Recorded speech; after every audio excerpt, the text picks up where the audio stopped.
ازيكم يا شباب؟ عاملين ايه؟ يا رب تكونوا بخير وبأحسن حال. انا الحمد لله زي ما انتم شايفين كده، انا لحد دلوقتي جبت 48 نقطة. ولسه باقيلي 4 لاعبين، هم زي ما انتم شايفين: واتكنز وروجر من استون فيلا، وسانشيز حارس مرمى تشيلسي، وبيدرو بورو مدافع توتنهام. يعني بإذن الله إذا ربنا وفق ال4 لعيبة دول وعملوا حاجة، يعني إن شاء الله ممكن يعني أقفل على 70، 72، 75 نقطة.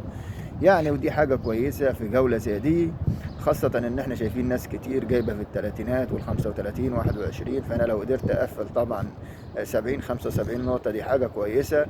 وأنا الحمد لله يعني ترتيبي دلوقتي بقي 113 ألف على العالم. ودي حاجة كويسة، يعني ترتيب كويس الحمد لله. ده بفضل ربنا سبحانه وتعالى. رقم واحد إنه موفقني في اختيار اللاعبين. تاني حاجة زي ما قلت لكم، أنا غيرت تكتيك اللعبة تماما. يا شباب انتوا مش مصدقين ليه ان انت لازم تغير تكتيك اللعبة لو انت بتنزل في الترتيب؟ لو انت مش عارف تجيب نقاط كتير، انت لازم تدور المشكلة فين. ما تسيبش اللعبة كده وكل مرة تجري ورا اللعيب اللي بيحرز اهداف فتجيبه ويجي الجولة اللي بعدها ما يعملش، تبيعه هو اللي يحرز واللي تجيبه ما يعملش حاجة. لا، هو التكتيك مش كده خالص يا شباب. انا الحمد لله قدرت اتوصل بفضل الاحصائيات اللي الواحد بيعملها كده مع نفسه من فترة للتانية. يعني عرفت النقاط بتيجي منين، ازاي تجيب النقاط، مين اللعيبه هي اللي هتحرز لك النقاط الكتيره.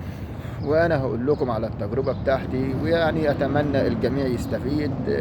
حاول تشوف، مش لازم تكون تجربتك نفس تجربتي، ولكن ممكن يكون الخطأ اللي انت بتقع فيه هو نفس الخطأ اللي انا كنت بقع فيه، وحاول تعدل زي ما انا بدأت اعدل.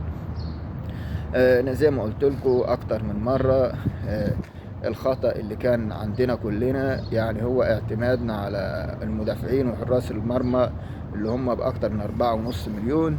يعني انت شايف في تشكيلت عندك في بودرو بورو وجابرييل.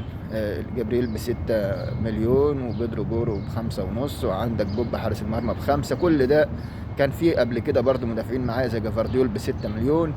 انا الحمد لله عرفت ان الخطه اللي جايه المفروض ابيع اللعيبه اللي كلها فوق الستة، فوق ال4.5، سواء حراس مرمى او مدافعين. وده اللي انا عملته بالظبط. بعت الاول جفارديول، والحمد لله لعبت جابرييل الجوله دي. اديك شايف جابرييل 6 مليون جاب نقطتين، فايس اللي ب4 مليون جاب لي 6 نقاط زي ما انت شايف كده فوق. لا، يبقى زي ما بقول لكم المدافع بالعكس، ده مدافع ب4 مليون جايب 6 نقاط، ومدافع ب6 مليون جايب لي نقطتين. لا يا شباب، المدافعين على فكره كلهم زي بعض. ما تبصش يعني امبارح شفنا يعني آية نوري، الراجل اللي يعني اقل من جابرييل وساكا وجفارديول والناس دي كلها، الراجل رغم داخل فيه هدفين عامل اسيست ومحرز هدف واخد بونص، يعني ما شاء الله. ومدافعين كتير ما شاء الله يعني سعرهم رخيص بيعملوا حاجة كل جولة.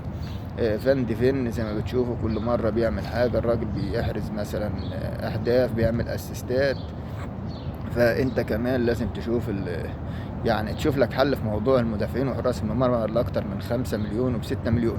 فبدأت بتصفية اللاعبين دول. بعت جفارديول والحمد لله لعبت جبريل الجولة دي، ما عملش حاجة. كده كده أنا بعته وعلى طول بعته، عملت -4 وجبت مارتينيلي.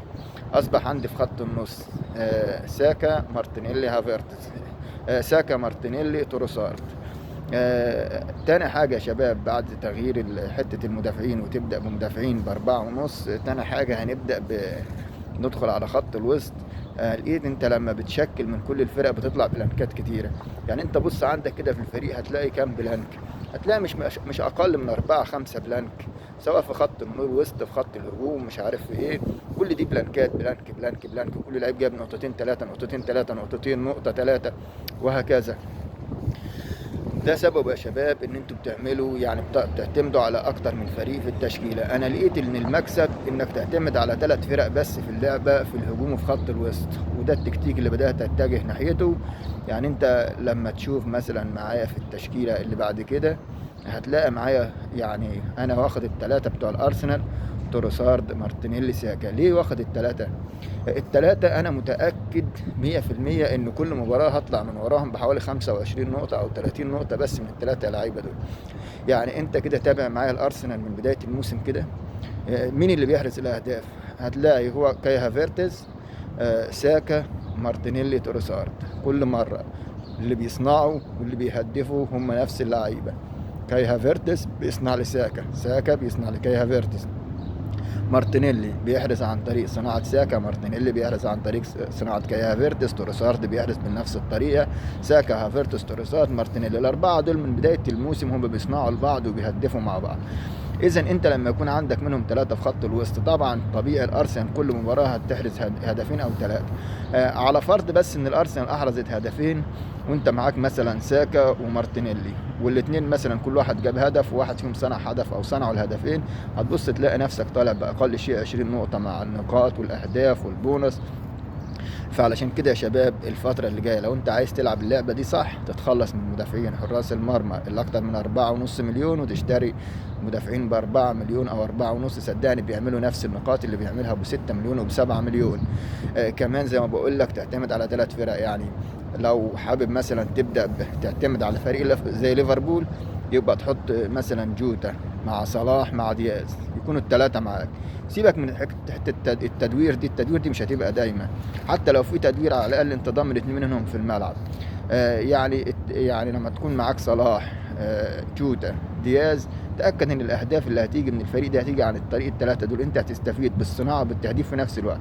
لو معاك ثلاثه من الارسنال هتستفيد بزي نفس القصه، لو معاك ثلاثه من السيتي نفس الكلام، لو معاك ثلاثه من تشيلسي يعني نقول بالمر جاكسون وتحط معاهم واحد زي مدويكي، تأكد 100% ان الاهداف اللي هتجيلك عن طريق وبصراحه مش في الفريق ده بس، هي في كل فرق الدوري الانجليزي كده. يعني لو بصيت امبارح وبصيت لفريق زي مثلا ويست هام، هم 3 لعيبه اللي قدام هم اللي عملوا كل حاجه. يعني لو بصيت كده على واحد زي بوين، هدف مع اسيست، انطونيو هدف و3 اسيست، باكيتا هدف. يعني انت لو معاك الثلاثه دول في مباراه زي امبارح اقل شيء 45 نقطه. اذا المكسب انك تاخد الثلاثه من فريق واحد. يعني مش لازم انت طبعا عايز 7 لعيبه بس، هتقول ازاي 3؟